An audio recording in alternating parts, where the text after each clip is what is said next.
Clive की बंगाल में दूसरी सूबेदारी,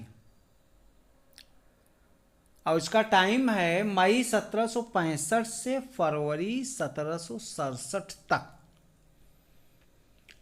जब बक्सर की विजय का समाचार इंग्लैंड पहुंचा तो सबका मत था कि जिस व्यक्ति ने भारत में अंग्रेजी साम्राज्य की नींव रखी है उसे साम्राज्य को सुदृढ़ बनाने के लिए भेजा जाए। अतएव क्लाइव को भारत में अंग्रेजी प्रदेशों का मुख्य सेनापति तथा गवर्नर बनाकर भेजा गया। यहाँ आकर क्लाइव ने देखा कि उत्तरी भारत की समस्त राजनीतिक प्रणाली और अनिर्णयात्मक अवस्था में है।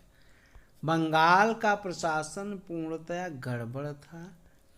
कंपनी के कार्यकर्ता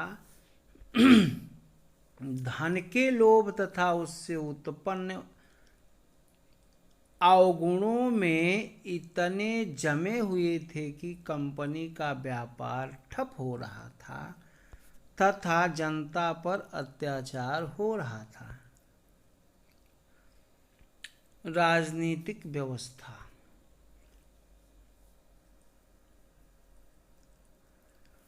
क्लाइव का प्रथम कार्य परस्त शक्तियों के साथ संबंधों को निश्चित करना था। वह अवध तथा अवध के नवाब वजीर शुजाउद्दौला से इलाहाबाद के स्थान पर भेंट किया तथा इलाहाबाद की संधि 16 अगस्त 1765 में की। इसके अनुसार शुजाउद्दौला को उसके प्रदेश निम्नलिखित शर्तों पर लौटा दिए गए। नवाब इलाहाबाद तथा कड़ा के जिले सम्राट शाह आलम को दे दिए। वह युद्ध की क्षतिपूर्ति के लिए कंपनी को 50 लाख रुपया दिए। वह बनारस की जागीरदार बलवंत सिंह को उसकी जागीर में प्रस्थापित करे। इसके अतिरिक्त उसमें कंपनी के साथ आक्रमण तथा रक्षात्मक संधि की।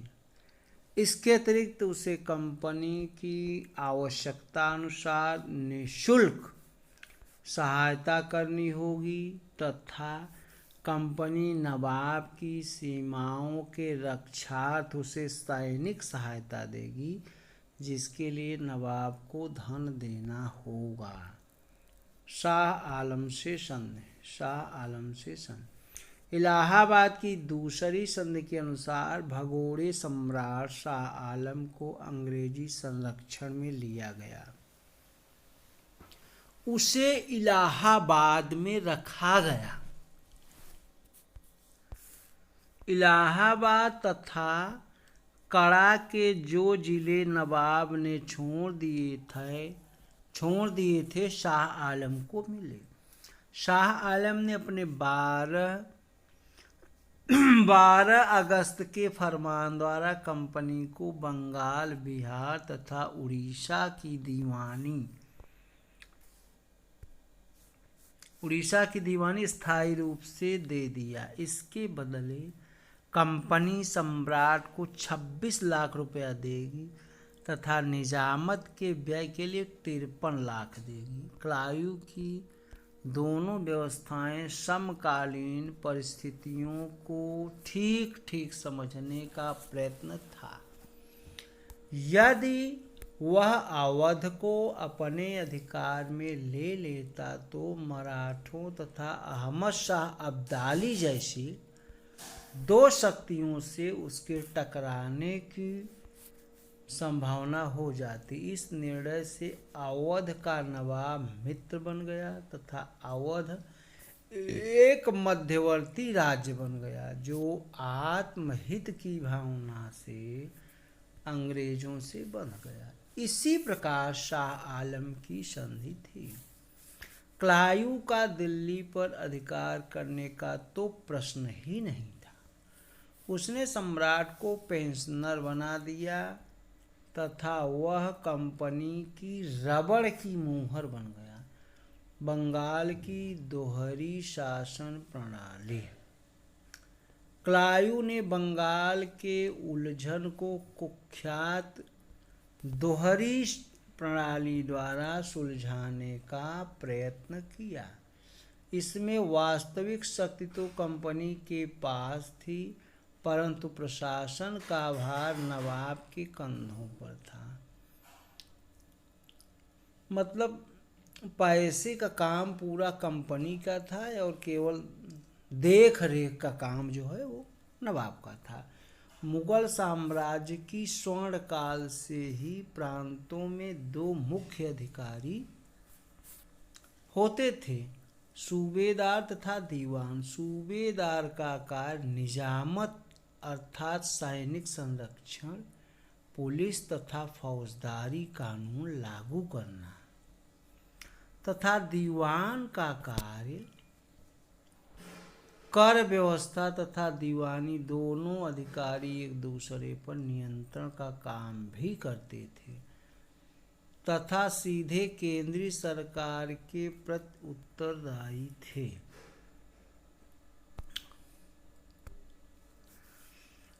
12 अगस्त 1756 के फरमान के अनुसार शाह आलम ने 26 लाख रुपया वार्षिक के बदले दीवानी का भार कंपनी को सौंप दिया। 1756 में अपने पिता मीर जाफर की मृत्यु पर नजमुद्दौला को नवाब बनाने की अनुमति दे दी, परंतु शर्त थी कि निजामत का लगभग समस्त कार्यभार, सैनिक संरक्षण तथा विदेशी मामले पूर्ण तरह कंपनी के हाथों में तथा दीवानी मामले डिप्टी सूबेदार, जिसको कंपनी मनोनीत करेगी तथा जिसे कंपनी की अनुमति के बिना हटाया नहीं जा सकता था, सौंप दे। इस प्रकार कंपनी को मुगल सम्राट से दीवानी तथा बंगाल की सुविधा से निजामत का कार्यभार मिला। दोहरी प्रणाली के दुष्परिणाम।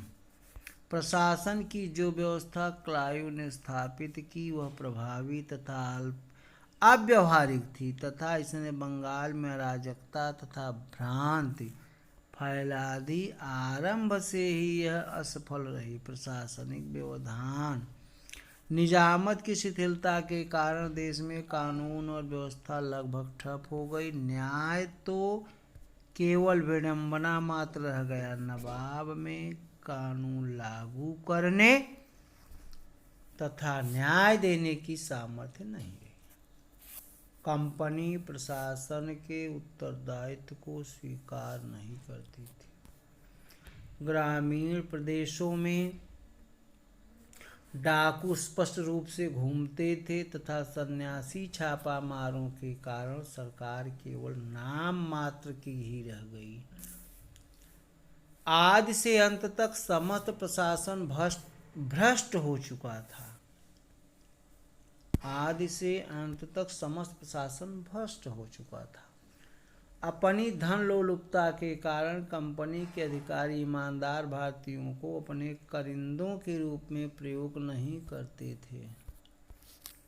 कृषि का ह्रास। भारत का अन्न भंडार बंगाल अब उजाड़ बन चुका था। भूमि कर संग्रह करने का भार प्रतिवर्ष अधिकाधिक बोली देने वालों को दिया जाता था, जिसकी भूमि में स्थायी रूप से कोई अभिरुचि नहीं थे, वे आधिकारिक लगान प्राप्त करते थे। बंगाल में कृषकों पर भूमि कर अधिक होता था तथा उसके संग्रह करने में बड़ी कड़ाई होती थी। विलियम बोर्ट, जो कंपनी के कार्यकर्ता थे, के अनुसार इन निर्धन लोगों को कई बार तो अपने बच्चे तक बेचने पड़ जाते थे तथा भूमि छोड़कर भाग जाना पड़ता था। कई किसान तो डाकू बन गए थे। इसी प्रकार एक अन्य व्यक्ति रिचर्ड बियर ने कंपनी के डायरेक्टर को लिखा था, यह देश जो कड़े से कड़े स्वेच्छाचारी शासकों के अधीन भी हरा भरा तथा लहलहाता प्रदेश था, जब से कंपनी को दीवानी मिली है उजाड़ हो गया है। उद्योग तथा दक्षता का ह्रास, बंगाल के कपड़ा उद्योग की बहुत हानि हुई। कंपनी ने बंगाल के रेशम उद्योग को निरुत्साहित करने का प्रयत्न किया, क्योंकि इंग्लैंड के रेशम के उद्योग को क्षति पहुंचती थी। 1769 में कंपनी के डायरेक्टर कार्यकर्ताओं को आदेश दिए कि कच्ची सिल्क के उत्पादन को प्रोत्साहित करो तथा रेशम कपड़ा बनाने को निरुत्साहित करो। रेशम का धागा लपेटने वालों को कंपनी के लिए काम करने पर बाध्य किया जाता था। कुछ जुलाहों ने तो इस उत्पीड़न से बचने के लिए अपने अंगूठे कटवा दिए। यह काम लाभप्रद नहीं रहा। कंपनी के एक समकालीन कार्यकर्ता ने इस उत्पीड़न का विवरण दिया है कि कैसे कंपनी के गुमास्ते जुर्माना, कैद इत्यादि के भय से जुलाहों को अग्रिम धन लेने तथा माल तैयार करने के लिए हस्ताक्षर करने पर बाध्य करते थे तथा फिर वे अन्य लोगों के लिए कार्य नहीं कर सकते थे। इन लोगों से दासों की नाई काम लिया जाता था। इसी प्रकार आगे चलकर वह लिखता है, इस विभाग की धूर्तता तथा कपट सीमा से परे है। भारतीय गुमास्ते निरीक्षण करने वाले माल का मूल्य बाजार के मूल्य से 15% से 40% तक कम आंकते। आज यहीं पर लेक्चर को समाप्त करता हूँ। जय हिंद, जय भारत।